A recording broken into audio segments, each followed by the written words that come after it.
Hello everyone. So I wanted to talk about Lakeith Stanfield, and he recently expressed that he had panic attacks and needed therapy after filming his new movie Judas and the Black Messiah. And Judas and the Black Messiah basically is an American biographical drama film, and it's about the portrayal of Fred Hampton, and he was the chairman of the Illinois chapter of the Black Panther Party. And his betrayal took place at the hands of William O'Neill. And Fred Hampton was played by Daniel Kaluuya, and William O'Neill was played by Lakeith Stanfield. And so this movie is receiving absolutely rave reviews, and I have yet to go see it, and I'm excited to go see it. But, you know, with Lakeith Stanfield and his attempts of the assassination of Fred Hampton, he felt like he had to separate his real emotions from his acting. And so he had to basically poison Fred Hampton in this movie. And I'm going to quote Lakeith Stanfield here. He said, "So sometimes your body thinks that's real. Everything you're putting it through. It's no wonder I've been feeling so stressed and having panic attacks. I realized going forward, before I stepped into something like that again, maybe have a therapist. I found this really cool therapist. It's great and perfect for me right now. Hopefully it continues to be the case. It's helped me a lot. After doing press yesterday, I had another session and it was amazing. It helps you unlock things about yourself. It's not even necessarily about the person that you're doing therapy with, but like you said, perspectives and strategies and tools that you didn't have access to before." So you will see many times in Hollywood that there are actors that go to major extents to embody the character that they're playing, right?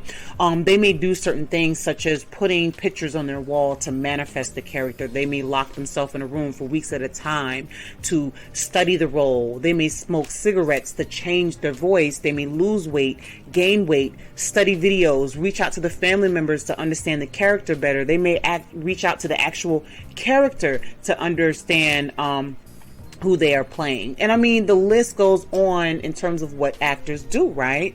You know, we've seen actors, you know, actually kill a role, like Jamie Foxx playing Ray Charles, and you saw how Jamie Foxx rocked back and forth just like Ray Charles, had his hand positioned a certain way, just like Ray Charles on the piano, and you know, his head would go back and forth, and I mean, he actually embodied the role. You also have Angela Bassett, who played Tina Turner, and I mean, she made her mouth look like Tina Turner. I mean, she held the mic just like her, toned her body even more. And I mean, you have so many other actors who have done the same thing. But in the midst of all of that, you know, you have actors that get so involved in their role that it starts to take a toll on them in so many ways. So we're seeing that here with Lakeith Stanfield. And so in this movie, he had to poison Fred Hampton. And so here you have Lakeith Stanfield, who is embodying this role and giving so much of himself to playing William O'Neill, that he had to separate his acting from real life. And so, as you can see, Lakeith Stanfield is an empathetic man. And so for him to have to poison someone, this started to play with his psyche. And so I'm glad that he decided to go get therapy to kind of ease what he dealt with and what he had to do. You know, imagine being so engulfed in a role, and one of the things that you have to do is poison someone, and that's not a part of your character. And so in order to kind of separate yourself here, you seek therapy.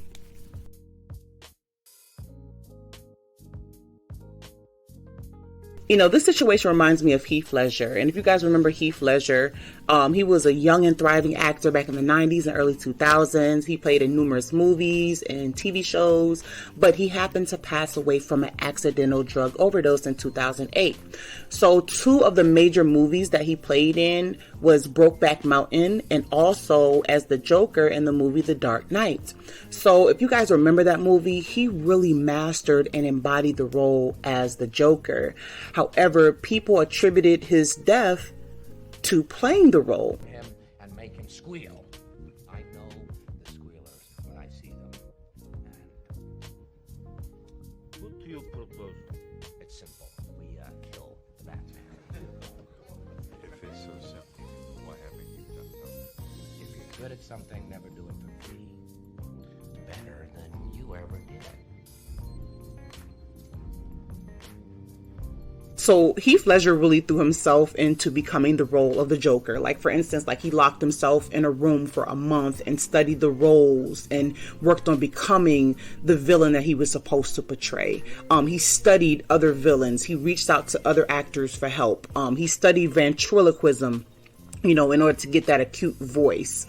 He really just overall gave himself into becoming the Joker. However, Heath Ledger was suffering from insomnia. And think about when you're tired or extremely tired, how it takes its toll on your psyche. You're like not yourself, right? But Heath Ledger was getting 2 hours of sleep. He also was suffering from depression and then, using drugs as well. So it's just like, think of, becoming this evil, psychotic, and villainous character. At what point was he able to pull himself away?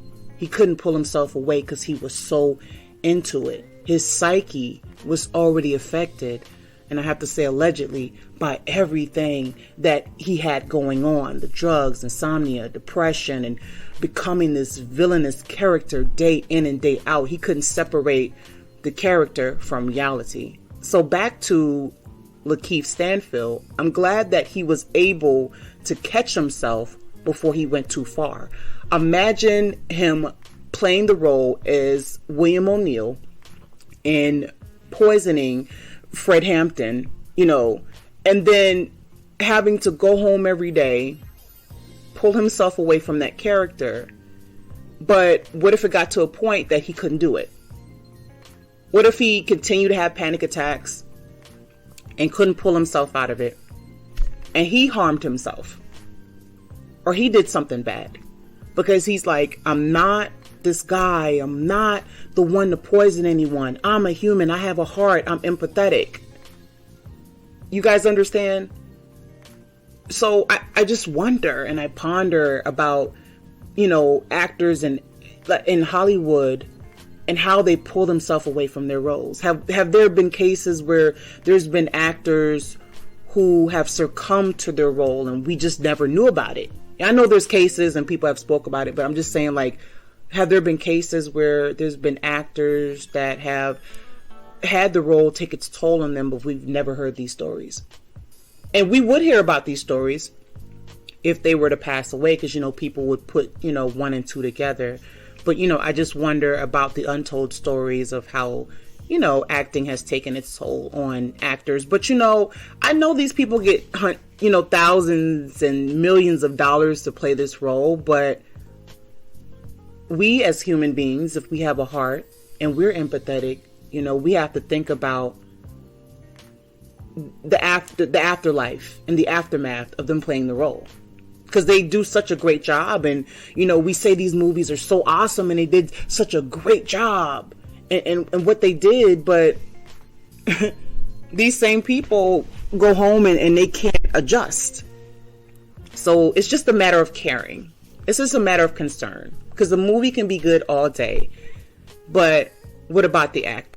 We have to be empathetic and separate capitalism from a craft, from someone's passion, and just wonder, how do they reset themselves? How do they become the original person they are? Okay, so guys, leave your thoughts below. Tell me how you feel about Lakeith Stanfield. I kind of compared it to, you know, Heath Ledger and what he went through. And I'm glad Lakeith Stanfield didn't succumb to what he was experiencing, because it could have went there, guys. It could have really went there, because playing a role really can play on your psyche. Okay. All right, guys. Take care.